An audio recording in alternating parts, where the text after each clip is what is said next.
नमस्कार दोस्तों। आज हम लोग भारत के भौतिक क्षेत्र के बारे में चर्चा करेंगे। तो भारत जैसा कि भारत का जो पूरा भूभाग है वो पहाड़ी, पठारी, मैदानी और तमाम तरह के रूप में विस्तृत है। तो हम लोग देखेंगे कि इसका कितना प्रतिशत क्षेत्र जो है पहाड़ी है और कितना प्रतिशत क्षेत्र पठारी है और कितना मैदानी है। तो भारत के भौतिक क्षेत्र का जो 10.6% क्षेत्र है वो पर्वतीय है और 18.5% क्षेत्र पहाड़ी है और 27.7% जो क्षेत्र है वो पठारी है और 43.2% क्षेत्र मैदानी है। तो इसके आधार पर भारत को हम 4 भागों में डिवाइड करते हैं। तो आगे हम लोग इसके बारे में चर्चा करेंगे कि वो 4 भाग किस तरह से डिवाइड हो रहे हैं। तो जैसा कि आप देख रहे हैं कि नॉर्दर्न ग्रेट माउंटेन्स, उत्तर की विशाल पर्वतमाला, और फिर साउथ का पेनिनसुलर प्लेटू यानी कि दक्षिण का प्रायद्वीपीय पठार, और फिर आता है कि Great Plains of North India, उत्तर भारत का जो विशाल मैदान है, और फिर आता है भारत के तटीय मैदान और द्वीपीय प्रदेश यानी कि जो आइलैंड्स हैं और जो कोस्टल रीजन्स हैं। वो इस तरह से हम लोग 5 इसके पार्ट में डिवाइड करके इसके बारे में चर्चा करेंगे। तो आज हम लोग बात करेंगे उत्तर के पर्वतीय भाग के बारे में। तो इसके बारे में डिस्कशन करने से पहले मैं आपको बताना चाहता हूँ कि उत्तर का जो पर्वतीय भाग है वो एक अर्धवृत्ताकार चाप के रूप में पूर्व से पश्चिम में, पूर्व अरुणाचल प्रदेश और पश्चिम जो है जम्मू कश्मीर का जो क्षेत्र है लद्दाख तक फैला हुआ है। इसकी लंबाई लगभग 2500 किलोमीटर और इसकी चौड़ाई लगभग 160 किलोमीटर के आसपास आती है। 160 किलोमीटर से लगभग 400 किलोमीटर तक कश्मीर में फैला हुआ है, यानी कि पूर्व साइड में ये लगभग 160 किलोमीटर लंबा है और इसकी चौड़ाई है, और जो जम्मू एंड कश्मीर का क्षेत्र आता है वहाँ पे लगभग इसकी जो चौड़ाई है वो 400 किलोमीटर के आसपास आती है। और फिर हिमालय का जो क्षेत्र है वो 22 देशांतर रेखाओं के बीच में फैला हुआ है, यानी कि इसका जो देशांतरीय विस्तार है वो 22 देशांतरीय क्षेत्र में फैला हुआ है। और इसकी जो औसत ऊंचाई है, जो हिमालय के सभी रेंज की पहाड़ियां हैं उनकी औसत ऊंचाई जो है वो लगभग 6000 मीटर के आसपास आती है। और यह पर्वतमाला भारत के लगभग 5 लाख वर्ग किलोमीटर, भारत का जो 5 लाख वर्ग किलोमीटर का क्षेत्र है वो इसमें समाहित है। और इसके बारे में जो उत्तर में तिब्बत का पठार और दक्षिण में सिंधु गंगा ब्रह्मपुत्र का विशाल मैदान है, ये पूरा यहाँ तक फैला हुआ है। यह पर्वत अपनी जो निर्माणावस्था है उसमें भी अभी भी है, जैसे कि आज भी इस पर्वत का निर्माण हो रहा है, क्योंकि इसका जो प्रभाव है इस भूखंड में भूकंपों का निरंतर आते रहना जो है वो प्रमाणित करता है कि यहाँ आज भी इसका निर्माण कार्य जारी है। और यह पर्वत जो है वो अपनी श्रेणी, अनेक पर्वतों का जो समूह है उसके कारण से फेमस है, और इसकी जो मुख्य श्रेणी है उसको हिमालय श्रेणी कहते हैं। तो इसमें क्या है कि हिमालय के जो उत्तर और पश्चिम में काराकोरम, कैलाश, लद्दाख, जास्कर श्रेणियाँ मिलती हैं, जबकि दक्षिण में नागा, पटकोई, मणिपुर व अराकान श्रेणियाँ मिलती हैं। जो कि अराकान आप देखते हैं म्यांमार का जो भारत से बॉर्डर टच करता है, म्यांमार, मणिपुर, ये सब का जो बॉर्डर टच करता है, यहाँ पे जो पहाड़ी है उसको अराकान की श्रेणियाँ भी कहते हैं हम लोग। उत्तर का जो पर्वतीय क्षेत्र है उसको हम लोग 4 प्रमुख समानांतर पर्वत श्रेणियों के रूप में देखते हैं। उसका जो नाम है वो पहला है ट्रांस हिमालय, जिसको तिब्बती हिमालय भी कहते हैं, और दूसरा है बृहद हिमालय जिसको ग्रेट हिमालय कहते हैं, और थर्ड है लघु हिमालय या उसको मिड हिमालय के नाम से जानते हैं, और चौथा है वाह हिमालय और जिसको शिवालिक हिमालय के रूप में भी हम लोग उसके बारे में चर्चा करते हैं। तो आज बात करते हैं हम लोग ट्रांस हिमालय के बारे में। तो आप देखेंगे कि ट्रांस हिमालय जो है ये मूलतः यूरेशियन प्लेट का ही खंड है, एक तरह से यूरेशियन प्लेट का जो पार्ट है उसी का ही एक अंग है। और पश्चिम में इसके एक श्रेणी जो कि पामीर पठार के नाम से जानी जाती है, जब ये पश्चिम में आप देखेंगे कि बढ़ेगी तो एक पामीर के पठार से जाके मिल जाती है। मैं आपको मैप के थ्रू एक दिखाना चाहूँगा। यह एक रफ मैप है, आप इसको जो रेड वाली लाइन्स है इसमें देख सकते हैं कि जैसे ए काराकोरम, बी लद्दाख, सी जास्कर, डी कैलाश, और इस तरह से ई ग्रेट हिमालय, यहाँ जो आप देख रहे हैं ये ग्रेट हिमालय है। फिर एफ जो है लेसर हिमालय या मिड हिमालय जिसको बोल सकते हैं वो है, जी जो है वो है शिवालिक हिमालय। तो इस तरह से आपसे कभी पूछा भी जा सकता है कि उत्तर से दक्षिण की तरफ बढ़ते हुए जो पर्वत श्रेणियां हैं उनका क्रमशः सेट करिए कि कौन सी सबसे उत्तर है और कौन सी सबसे दक्षिण में है। तो इसमें आप देख सकते हैं, इसके हिसाब से आपको अंदाज़ा लग जाएगा कि कौन सबसे उत्तर है और कौन सबसे दक्षिण है। तो सबसे उत्तर जो है वो है काराकोरम, और सबसे दक्षिण जो है वो शिवालिक पड़ रहा है। ट्रांस हिमालय के जो आप देखेंगे दक्षिण साइड में ग्रेट हिमालय पड़ता है, और ट्रांस हिमालय ग्रेट हिमालय से सचर जोन या हिंज लाइन के द्वारा फिर अलग होता है। जो हम लोग डिवीज़न देखते हैं तो वो सचर जोन या फिर उसको हिंज लाइन भी कहते हैं। ट्रांस हिमालय में भी 3 श्रेणियां हैं, जैसे कि आपने उस मैप में देखा ही, काराकोरम श्रेणी, लद्दाख श्रेणी और जास्कर श्रेणी। अब हम बात करते हैं काराकोरम श्रेणी के बारे में। तो यह भारत का सबसे उत्तरी पर्वत है। इसे कृष्णगिरी या फिर उच्च एशिया की रीढ़ भी कहते हैं हम लोग इसको। और याद रखिएगा कि यह भारत की सबसे ऊंची पर्वत श्रेणी है। और भारत की सबसे ऊंची चोटी जो गॉडविन ऑस्टिन, जिसको हम माउंट केटू के नाम से जानते हैं, वो 8,611 मीटर ऊंचाई पे ऊंचा है, और वर्तमान में यह पाक अधिकृत कश्मीर जो पीओके हम बोलते हैं वहाँ पे है। और काराकोरम की जो नुब्रा घाटी है, नुब्रा घाटी में ही भारत का सबसे बड़ा ग्लेशियर, जिसको सियाचिन ग्लेशियर बोलते हैं, जो कि 76.44 किलोमीटर इसकी लंबाई है, ये भी उस काराकोरम के ही श्रेणी में स्थित है। और इसके अलावा बियाफो, बाल्टोरा या हिस्पर जो पर्वत श्रेणियाँ हैं वो भी इसी श्रेणी में पाई जाती हैं, और ये भी एक बड़े बड़े ग्लेशियर के रूप में मिलते हैं हमको। नुब्रा घाटी के बारे में मैंने बात किया था, तो आपको कुछ फ़ोटोज़ हैं, ये आप देखेंगे, ये है नुब्रा घाटी। और आपको दूसरी फ़ोटो भी दिखा रहा हूँ, ये है नुब्रा घाटी, जो कि काफ़ी सुंदर घाटी है। फिर हम लोग बात करते हैं लद्दाख श्रेणी के बारे में। यह लेह के उत्तर लेकिन काराकोरम के दक्षिण में स्थित है। तो काराकोरम से टुवर्ड्स दक्षिण साइड में लद्दाख श्रेणी है। लद्दाख श्रेणी के जो पूर्वी भाग पर हिंदू धर्म का सबसे पवित्र स्थल कैलाश पर्वत, जो कि तिब्बत में पड़ता है, वो अवस्थित है। और विश्व की सबसे खड़ी ढाल वाली चोटी, जिसको राकापोसी, जो कि इस श्रेणी की सबसे ऊंची चोटी है, वो भी इसी लद्दाख श्रेणी में ही पाई जाती है। और इसी श्रेणी में अक्साई चीन भी अवस्थित है, जिस पर चीन ने 1962 के युद्ध के बाद से कब्जा कर रखा है। और फिर हम बात करेंगे अभी जास्कर श्रेणी के बारे में। तो जास्कर जो श्रेणी है वो यह लद्दाख के दक्षिण एवं जो ग्रेट हिमालय है उसके उत्तर में स्थित है।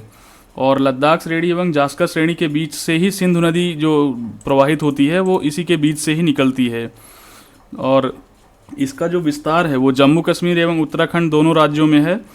और नंगा पर्वत, जो एक फेमस नंगा पर्वत है, इस पर्वत श्रेणी की सबसे ऊंची चोटी। आप देख लीजिए कि लद्दाख की जो सबसे ऊंची चोटी है वो है राकापोसी, और जो जास्कर श्रेणी की सबसे ऊंची चोटी है उसको हम लोग बोलते हैं नंगा पर्वत। और माणा नीति, लिपुलेख तथा किंगरी, बिंगरी आदि दर्रे जो हैं वो इसी श्रेणी में उत्तराखंड राज्य में पाए जाते हैं। अब हम लोग बात करेंगे ग्रेट हिमालय के बारे में, जिसको बृहद हिमालय कहते हैं या महान हिमालय कहते हैं। तो हिमालय के इस पर्वत श्रेणी को हिमाद्री भी कहते हैं, जैसे कि ग्रेट हिमालय के नाम से जानते हैं, और फिर इसको कहीं कहीं पे हिमाद्री भी लिखा जाता है। यह हिमालय की सबसे ऊंचाई वाली, इसमें जो आपको दिखेंगे सबसे ऊंची चोटी इसी ग्रेट हिमालय में ही मिलती है। और इस श्रेणी की जो औसत ऊंचाई है वो लगभग 6,100 मीटर के आसपास आती है, तथा इसकी जो लंबाई है वो लगभग 2,500 किलोमीटर, यानी कि जो पूर्व से लेके पूरा पश्चिम तक, अरुणाचल प्रदेश से लेके जम्मू कश्मीर लद्दाख तक का जो एरिया है, इसका जो अर्धवृत्ताकार चाप बनता है, तो इसकी टोटल लंबाई लगभग 2,500 किलोमीटर के आसपास है। और इस पर्टिकुलर जो हिमालयन रेंज है, जिसको ग्रेट हिमालयन रेंज कहते हैं, तो इसकी चौड़ाई लगभग 25 किलोमीटर के आसपास आएगी। और यह पश्चिम में नंगा पर्वत के पूर्व, नंगा पर्वत जो कि आपने देखा था जास्कर श्रेणी में था, तो नंगा पर्वत के जस्ट पूर्व से ये स्टार्ट होती है, और फिर ये फिर दक्षिण पूर्व की तरफ घूमते हुए फिर ये एक अर्धवृत्ताकार चाप बनाते हुए नामचा बरवा पर्वत जो अरुणाचल प्रदेश का है वहाँ तक ये जाती है। और इसका जो मेन मुख्य भाग है, यानी कि जो मिडिल वाला पार्ट है, वो नेपाल में स्थित है। और दुनिया की सबसे जो ऊंची चोटी है, जिसको माउंट एवरेस्ट बोलते हैं, जिसकी ऊंचाई 8,848 मीटर के आसपास आती है, वो इसी श्रेणी में, यानी कि ग्रेट हिमालय की श्रेणी में पाया जाता है। और ये नेपाल में मिलता है। और इस श्रेणी में कंचनजंगा, जो सिक्किम, भारत का पार्ट है सिक्किम, कंचनजंगा, धौलागिरी, अन्नपूर्णा, मकालू, नंदा देवी, बद्रीनाथ, नीलकंठ, ये सब कुछ पार्ट जैसे बद्रीनाथ, केदारनाथ, नंदा देवी, ये सब उत्तराखंड में पाए जाते हैं। और इस पर्वत श्रेणी में जो अनेक बड़े बड़े हिमनद हैं, जिसको ग्लेशियर आप बोलेंगे, जो हिमनद हैं वो पाए जाते हैं। और कुमायूं हिमालय में मिलाम तथा गंगोत्री हिमनद, जिसकी लंबाई लगभग 20 किलोमीटर से भी अधिक है, इसी पर्वत श्रेणी में मिलते हैं। और फिर हम बात करते हैं कि गंगा, यमुना और उसकी जो सहायक नदियां हैं, इनका उद्गम स्थल भी इसी ग्रेट हिमालय पर्वत जो रेंज है उसी से निकलती हैं। और इस पर्वत श्रेणी में अनेक जैसे दर्रे मिलते हैं। कश्मीर में जो बुर्जिल दर्रा है, और जोजिला हिमाचल में, और बारालापचाला, सिपकिला, उत्तराखंड में थांगला तथा सिक्किम में नाथुला व जेलेपला जो दर्रे हैं, ये महत्वपूर्ण दर्रे भी इसी ग्रेट हिमालय रेंज में मिलता है। और बात करते हैं कि ग्रेट हिमालय और मध्य हिमालय के बीच इसको अलग कैसे करता है, कैसे हम डिसाइड करते हैं कि ये ग्रेट हिमालय है और ये मध्य हिमालय है। तो इन दोनों के बीच में मेन सेंट्रल थ्रस्ट नाम की एक तरह से अलग होने के लिए एक मेन सेंट्रल थ्रस्ट है, जो कि दोनों को अलग करती है।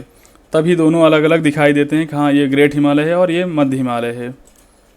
अब हम बात करेंगे कि मध्य हिमालय के बारे में, जो मिड हिमालय है उसके बारे में बात करेंगे। तो यह ग्रेट हिमालय से के दक्षिण में, टुवर्ड्स दक्षिण साइड, और शिवालिक हिमालय के उत्तर में, यानी कि ये ग्रेट हिमालय और शिवालिक हिमालय के बीच में है। और ये भी ग्रेट हिमालय के समानांतर ही पूरा पश्चिम से लेके पूरा पूर्व तक फैला हुआ है। और इस श्रेणी की जो ऊंचाई है वो लगभग 3700 मीटर से लेके 4500 मीटर तक है। और चौड़ाई जो इसकी है लगभग 80 से 100 किलोमीटर के आसपास पाई जाती है। पीर पंजाल श्रेणी जो कि बहुत फेमस श्रेणी है, तो पीर पंजाल इसी का पश्चिमी विस्तार है। और यह श्रेणी झेलम और ब्यास नदियों के बीच लगभग 400 किलोमीटर की लंबाई में लगातार फैलकर फिर आगे यही श्रेणी दक्षिण पूर्व दिशा में मुड़ जाती है। अगर आपसे कभी ये पूछा जाए कि झेलम और ब्यास नदियों के बीच से कौन सा हिमालय निकलता है, तो उसका उत्तर रहेगा लघु हिमालय या मध्य हिमालय। और फिर इस श्रेणी में जो पीर पंजाल और बनिहाल दो दर्रे हैं, वही ये इसके प्रमुख दर्रे हैं, जो कि जम्मू कश्मीर के मार्ग को ये बनिहाल दर्रे के ही थ्रू होके जाया जाता है। यानी कि जम्मू से कश्मीर जाना है तो हम बनिहाल दर्रे के थ्रू होके जाएंगे। और इस श्रेणी में जैसे चक्रावता, मसूरी, नैनीताल, रानीखेत, अल्मोड़ा, दार्जिलिंग एवं डलहौजी शहर भी इसी श्रेणी में स्थित है। तो कभी ये भी क्वेश्चन पूछा जा सकता है डलहौजी शहर कहाँ पे स्थित है, तो उसका उत्तर होगा कि मध्य हिमालय में। दार्जिलिंग, अल्मोड़ा कहाँ पे स्थित है, तो मध्य हिमालय में स्थित है। और मध्य हिमालय और शिवालिक हिमालय को भी जो हम कैसे स्पष्ट रूप से जान पाएंगे कि ये मध्य हिमालय है और ये शिवालिक हिमालय है, तो इन दोनों को अलग करने वाली जो बाउंड्री है उसको मेन बाउंड्री फॉल्ट कहते हैं, यानी कि मेन सीमांत दरार भी उसको कहते हैं। अब हम बात करेंगे शिवालिक हिमालय के बारे में। तो यह हिमालय की सबसे बाहरी और नवीनतम श्रेणी है। यह पंजाब में पोतवार बेसिन के दक्षिण से आरंभ होकर फिर पूर्व में लगभग कोसी नदी तक ये स्पष्ट दिखाई देता है। और फिर लगभग ये 87 डिग्री पूर्वी देशांतर वहाँ तक फैला हुआ है। और कोसी नदी के आगे फिर इसका जो प्रभाव है, यानी कि ये जो स्पष्ट रूप से फिजिकली हमें उतना स्पष्ट दिखाई नहीं देता, ये मध्य हिमालय के साथ में एक तरह से सम्मिलित हो जाता है। तो इसके आगे अरुणाचल प्रदेश तक मध्य हिमालय में मिली हुई ये आगे बढ़ती है। और इसको अरुणाचल प्रदेश में डाफला, मिरी, अबोर, मिसमी आदि नाम से भी जाना जाता है। और शिवालिक श्रेणी की जो औसत ऊंचाई है वो लगभग ये मान के चलिए 900 मीटर से 1200 मीटर के बीच पाई जाती है। और यह श्रेणी भी बृहद सीमांत दरार जो ग्रेट हिमालयन बाउंड्री फॉल्ट है उससे अलग होती है। यानी कि मैदानी क्षेत्र और इसके बीच का जो एक तरह से डिफरेंस होता है वो इसी तरह से हो जाता है कि ग्रेट हिमालयन बाउंड्री फॉल्ट नाम से उसको हम जानते हैं, जिससे ये अलग होता है। शिवालिक व जो मध्य हिमालय के बीच अनेक घाटियाँ भी पाई जाती हैं। और जैसे जो मध्य हिमालय है और शिवालिक के बीच अनेक घाटियाँ भी पाई जाती हैं, जैसे कि इनका नाम भी जो घाटियाँ हैं उनको अलग अलग जगह पे अलग अलग नाम दिया गया है। जैसे कहीं पे इसको दून कहते हैं, तो कहीं पे इसको पूर्व साइड में द्वार कहते हैं, जैसे आपका देहरादून या हरिद्वार। इस तरह के जो नाम पड़े हैं वो इन्हीं घाटियों के कारण ही इनका नाम पड़ा है। तो आई होप आप लोगों को कुछ जानकारी मिली होगी। और मैं आप लोगों को कुछ फैक्ट्स भी इसमें बताना चाहता हूँ। एग्ज़ाम पॉइंट ऑफ व्यू से कुछ क्वेश्चंस रहते हैं, जैसा कि मैं इसमें कुछ फैक्ट्स आप लोगों को बताता हूँ कि उत्तराखंड की भागीरथी, अलकनंदा, धौली और गौरी गंगा नदियों का जो ओरिजिन है हिमालय के किस श्रेणी में होता है? तो आपको अभी मैंने कुछ देर पहले बताया था कि बृहद हिमालय, ग्रेट हिमालय से होता है। और फिर है कि नंदा देवी किस राज्य में स्थित हैं? तो नंदा देवी उत्तराखंड में स्थित हैं। भारत की सबसे ऊंची पर्वत चोटी केटू अर्थात गॉडविन ऑस्टिन किस पर्वत श्रेणी में स्थित है? तो आपको बताया था कि ये पीओके में काराकोरम श्रेणी में स्थित है। तो वो भारत का ही पार्ट, लेकिन अभी वो पाक अधिकृत कश्मीर में स्थित है, इसलिए उसको हम ये बताएंगे कि काराकोरम श्रेणी पाक अधिकृत कश्मीर भारत में है। और भारत में स्थित हिमालय की सबसे ऊंची चोटी कौन सी है? तो दुनिया की सबसे ऊंची चोटी है माउंट एवरेस्ट, और भारत की सबसे ऊंची चोटी अभी जो भारत के कंट्रोल में है वो है कंचनजंगा। और भारत की अगर जो भारत अपना राजनीतिक मैप या फिर दिखाता है उसमें पीओके को भी अगर कंसीडर करें तो फिर वो आएगा K2। और फिर क्वेश्चन है कि लद्दाख श्रृंखला का सर्वोच्च पर्वत शिखर कौन सा है? तो वो है राकापोसी। और फिर किस पर्वत श्रेणी को उच्च एशिया का मेरुदंड या रीढ़ बोला जाता है? तो वो है काराकोरम श्रेणी। फिर सचर जोन किसको अलग करती है? अभी आपको मैंने बताया था ट्रांस एवं बृहद हिमालय, यानी कि ट्रांस हिमालय और जो ग्रेट हिमालय है उसके बीच सचर जोन है जो कि इन दोनों को डिवाइड करती है। तिब्बत में ब्रह्मपुत्र नदी को किस नाम से जाना जाता है? तो इसको सांगपो नाम से जाना जाता है। गंगोत्री हिमनद किस हिमालय में स्थित है? तो ये कुमायूं हिमालय में स्थित है। नाचुला एवं जेलेपला दर्रे किस प्रदेश में स्थित हैं? तो वो सिक्किम में है। और चुम्बी घाटी कहाँ स्थित है? तो चुम्बी घाटी आप जो देखे होंगे भारत और चाइना के बीच में जो विवाद हुआ था डोकलाम का, तो सिक्किम और जो भूटान है उसके बीच जो एक नैरो गेज बन रहा है, वैसा उस जगह को चुम्बी घाटी बोलते हैं। और फिर प्रायद्वीप में वर्तमान में किस प्रकार की पहाड़ियाँ शामिल हैं? तो वो हैं अवशिष्ट पहाड़ियाँ। और भी कुछ फैक्ट्स है जो मैं आपको बताऊंगा। तो इसमें है कश्मीर घाटी तथा डल झील किसके बीच अवस्थित है? तो कश्मीर घाटी जो है वो बृहद हिमालय एवं पीर पंजाल के बीच में स्थित है। जैसे कभी क्वेश्चन पूछ भी सकता है कश्मीर घाटी किन दो पर्वत श्रेणियों के बीच में स्थित है? तो ये ग्रेट हिमालय एवं पीर पंजाल के बीच स्थित है। और करेवा क्या है? करेवा हिमनद, गाद, सघन रेत व चिकनी मिट्टी या दूसरे पहाड़ों का जो हिमोड़ होता है उसको मोटे रूप में जब वो जमाव हो जाता है तो उसको करेवा बोलते हैं। जब हिमनद के थ्रू कोई गाद मिट्टी बह के आती है तो उसको करेवा बोलते हैं। और फिर उत्तराखंड के किस भाग में पाताल तोड़ कुएं पाए जाते हैं? तो वो जो तराई क्षेत्र है वहाँ पे पाताल तोड़ कुएं पाए जाते हैं। करेवा के लिए हिमालय का कौन सा भाग प्रसिद्ध है? तो कश्मीर जो है वो कश्मीर हिमालय करेवा के लिए प्रसिद्ध है। और केसर, जिसको जाफरान बोलते हैं, केसर की खेती किस पर की जाती है? तो ये करेवा जो होता है, हिमोड़ जो जमा होते हैं उन्हीं के ऊपर इसका केसर की खेती की जाती है। वैष्णो देवी, अमरनाथ गुफा एवं चरार ए शरीफ किस हिमालय में स्थित है? तो वो कश्मीर हिमालय में स्थित है। और कश्मीर घाटी की उत्तरी तथा दक्षिणी सीमा किन श्रेणियों द्वारा निर्धारित की जाती है? तो ये जास्कर श्रेणी और पीर पंजाल श्रेणी के द्वारा निर्धारित की जाती है। आप मैप में यहाँ ये देखिए काराकोरम, लद्दाख, जास्कर, पीर पंजाल, शिवालिक, ये श्रेणियाँ सब इसमें दिखाई गई हैं। तो ये रहा कुछ फैक्ट्स। आपको इसमें कुछ जानकारियाँ मिली होंगी। आप सभी को थैंक यू। और हाँ, अपने सुझाव जो है वो कमेंट बॉक्स में ज़रूर दीजिए। आप सभी के सुझाव कमेंट बॉक्स में मैं चाहता हूँ, तो आप अपने सुझाव देते रहिए।